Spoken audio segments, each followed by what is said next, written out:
welcome back to another episode of Your Success at Last DNA. Yep, getting those daily needed attitude adjustments so you can do those daily needed actions. Oh, man. This week is just seeming to be flying by. Is it just doing the same for you? I mean, it's Wednesday. Hello, hump day. What?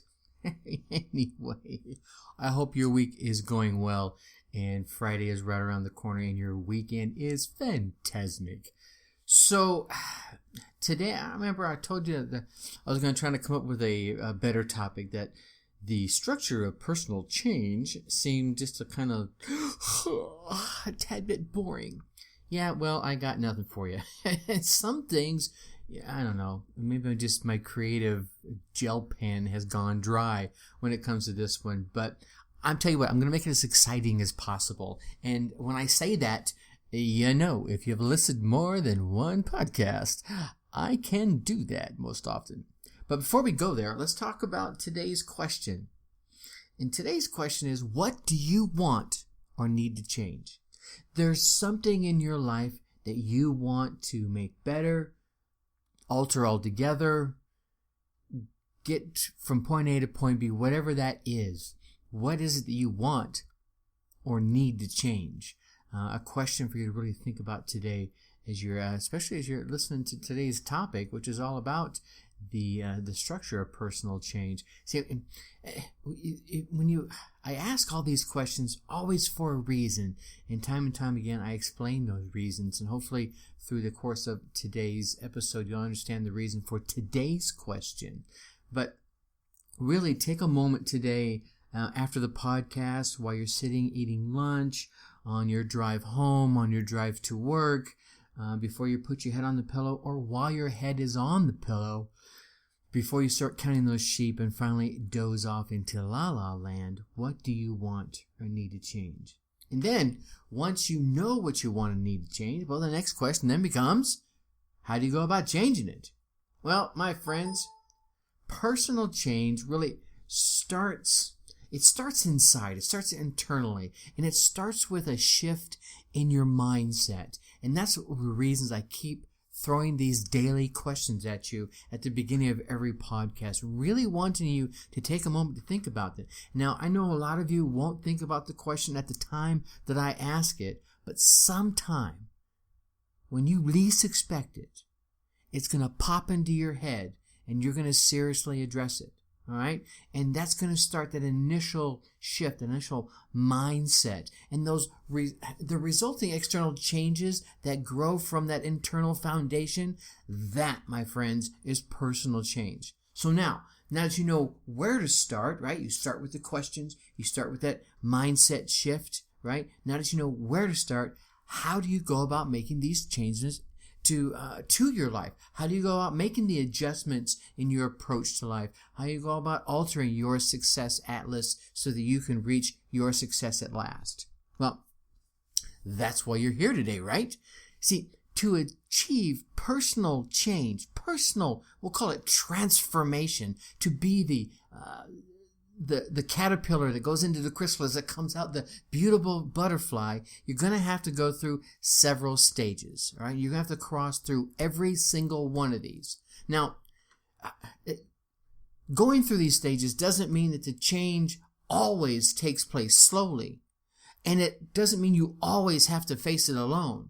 It only means that all significant changes, all significant shifts will follow the sequence I'm going to share with you here. And regardless of how long the process takes, or whether you take on that process alone or with a mentor or with a coach that can help you speed up the process, you're going to have to go through each and every one of these areas. And the areas are awareness, examination, intention, action, improvement, and integration. So let me share with a little bit of thought on each one of those. It all starts with, awareness. You don't know what you don't know. And once you know, well, then you know. Okay? So really, nothing will ever change until you are aware that something needs to change. Well, duh, Tracy. If I'm not aware it needs to change, I'm never going to change it. Yeah, you hit the nail right on the head. See, the stage, the awareness stage can occur over time, or it can occur in an instant. Perhaps it comes on, you get these nagging feelings that things just aren't quite right. They're not quite the way you want them to be, right? Or maybe you begin to notice that some long-held belief really no longer serves you, or doesn't serve you in a positive way anymore, okay? The stage could come on suddenly, say, if you break a leg or you have a heart attack. You suddenly become very aware of diet and diet changes that may be necessary, and lifestyle changes that may be necessary that brought on that heart attack.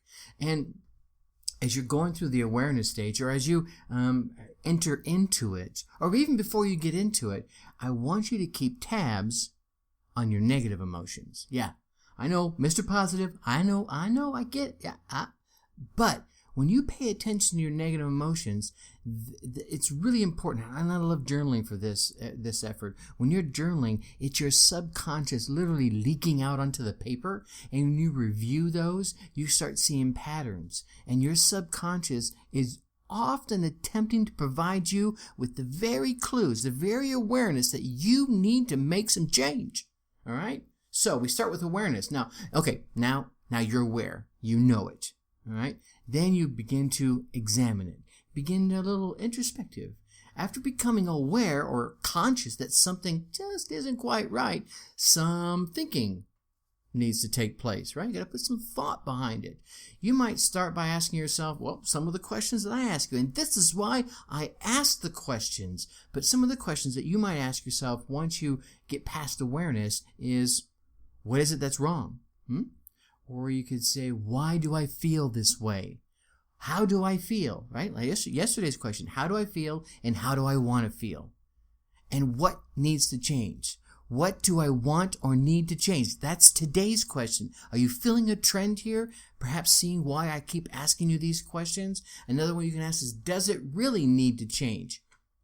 You might become aware of something and think, well, it doesn't really need to change. If that's the truth, can you live with it the way it is? If you can, all right. Then you've gone from awareness to examination and you're done. Now, if you're not done and there's some change that's needed, well, then you go on to the next phase, which is intention. You go through awareness. You become aware. I know what I know.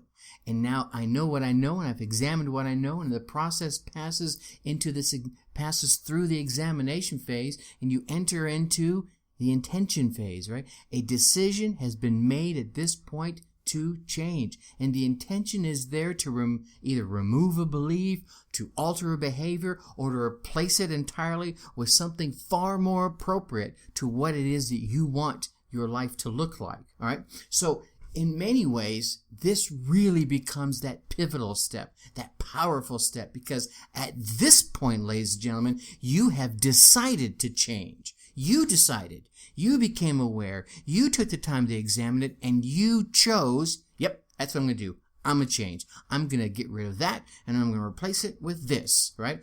Out with the old, in with the new. See, with enough attention, nearly anything is possible. Heck, I would even go so far as saying anything is possible. All right? Now, you become aware. You've done the examination. You've got the intention. You've decided it's time to change. Now, here's where many people fall off the boat, so to speak, and drowned in good intentions because they never take the next step. What is it? You know it. I can hear some of you now. Yeah, action, right? Only with action do you actually begin to experience the change. This is the point where you can say, I have come a long way, baby. Right? Because I became aware. I took the time to think about it. I decided to change, and now I'm doing something. If you take an action at this point, pat yourself on the back, ladies and gentlemen. Hold your head up high, throw your shoulders back, stand there like Superman with your cape blowing in the breeze, because you have come further than most people do. You have taken what may have started as some dull sense of discomfort, and you've put a name on it, you've given it a face, and you've decided to look it square in the eye and say, nope, you are not going to be in my life anymore. You are not a part of my success atlas, my plan to be everything I can be and that I want to be. It may even come to a point where you're feeling even more uncomfortable now than you did back on step 1 on awareness, when you were just becoming aware of what was going on, because now you're more aware of it. You're really thought it out some, so you've got a little more churning around in your head, and you can see the negative outcome if you don't make the positive change, if you don't take the action. So uncomfortable can really come on here. You could even get to the point of feeling a little bit helpless about the situation. But bear in mind, this point is the point where many people fall off the boat, all right, by not taking action. All right, you can take action by yourself, get yourself a trusted advisor, a mentor, or hire a coach. I mean, so many businesses do just that. They say, okay, we can go this alone. We've grown the business to this point, and past this point, we're probably just going to be guessing. Let's bring in the expert, right? And they go out and let's say they're dealing with something in a warehouse, and they hire a logistics specialist to come in, a consultant, look around. Oh yeah, you've done well. You could do a little bit better by tweaking this, by tweaking that, taking this action and that action. Here's a plan of attack to do this, 1, 2, 3, and then once you do step 1, and if you get negative results, bring me back in and I'll help you some more.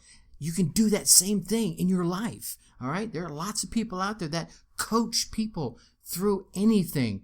They want to start a business, get a business coach. They want to do personal change, get a personal change. You want to hone your body. What do? You get a physical coach. Hello, all right. Okay, now you become aware. You've thought it through. You decided to make some change. You've even taken some action. What happens next? Yeah, you start seeing some improvement. Huh? See, as you discover what works for you, your initial actions might not always be right on point. They may be a little inadequate or completely inadequate. You see, the thing is, personal change, or any change for that matter, isn't about flipping a switch. It's about fine-tuning. It's like dialing in a ham radio. Tune in Tokyo, right? It's a fine-tuning process that occurs, and you keep dialing it in until you find that right situation for you. If I go back to that logistics consultant, he may have consulted for 10, 15, 20 different businesses. No two of them are going to be alike. He's going to use all of his experience, and he's going to say, I could do a little bit of this, and you take a little bit of that, and a little bit of this, and put that together, and here's your personal plan. It's that fine-tuning, okay? I really can't urge you enough of when it comes to finding someone as a mentor or a coach who's been through it, or at least coached people through it to help you cut down on the trial error, because it's just that. It is largely trial and error. You keep making minor adjustments onto your approach until you land directly on that success runway in one fell touch. And not falling touch, one fell touch, all right? And then the final one is integration, okay? So now you've taken the action, you started fine-tuning it, you've got the improvements. This stage, ladies and gentlemen, this one is going to take a little bit of time, because habits don't get formed overnight. They require a little bit of effort and a little bit of time before they take hold. But at the completion of this step, you'll feel like you've fully adopted, and you will have fully adopted that new belief, that new behavior, that new success path, and that initial discomfort that started off way back on step 1. Yeah, it's gone now, because you have taken care of the very cause of the uneasiness that started you down this path. All right? See, ladies and gentlemen, having a fundamental awareness of these 6 steps is going to go a long way to help you go from experiencing that little twinge, that little emotional discomfort. And it may not be a small one. It may be a radical discomfort, all right? It'll take you from that emotional discomfort to feeling whole, feeling satisfied, to feeling happy and fulfilled. The next time you get a nagging feeling, or that beat you over the head feeling that something isn't quite right, take the time and examine your emotions. Do this every time that you feel something negative, and you will grow into the person you've always dreamed, desired, and deserving of being. See, the more you experience this process, whether you do it alone or you do it with a trusted advisor or a mentor or hire a coach, the more you experience it, the more natural it becomes. The more you're able to do it alone and take bigger challenges and take on bigger changes and travel further down your success path. And whatever success means for you, it might not be raking in the big bucks. It might just be having a fulfilling life, being a good mom, being a good dad, teaching the kids, whatever it is for you. And for those who embrace change, personal growth becomes a way of life. And never fool yourself, ladies and gentlemen. Do not ever fool yourself into thinking that the resistance of change is the easier course, because I hate to tell you, actually I'm happy to tell you, it is not the easier course. It robs you of your happiness. It steals your sense of purpose, and it just steals everything you dream, desire, and deserve. It dangles it off in the distance, and you never can reach it. But when you embrace change, you embrace life, you embrace your success atlas and your success at last. Oh, wait, and I almost forgot. Celebration. Celebrate good times. Okay, I'm sorry. Celebration. This is a step most people leave out. Celebrate. This reinforces the positive emotional state of making new choices, of making better choices, of accomplishing things. When you put all these steps together, they make change possible. Not by fighting against the world or fighting against yourself, but by adding the fulfillment of knowing that you, my friend, are the author of your success story, your life story, and that you can pilot that plot of that story into any direction that you want. All right, with that, tomorrow I want to share with you why you should get a coach. With that, I'm going to leave you as I always do. Think successfully and take action. Talk to you later. Bye-bye.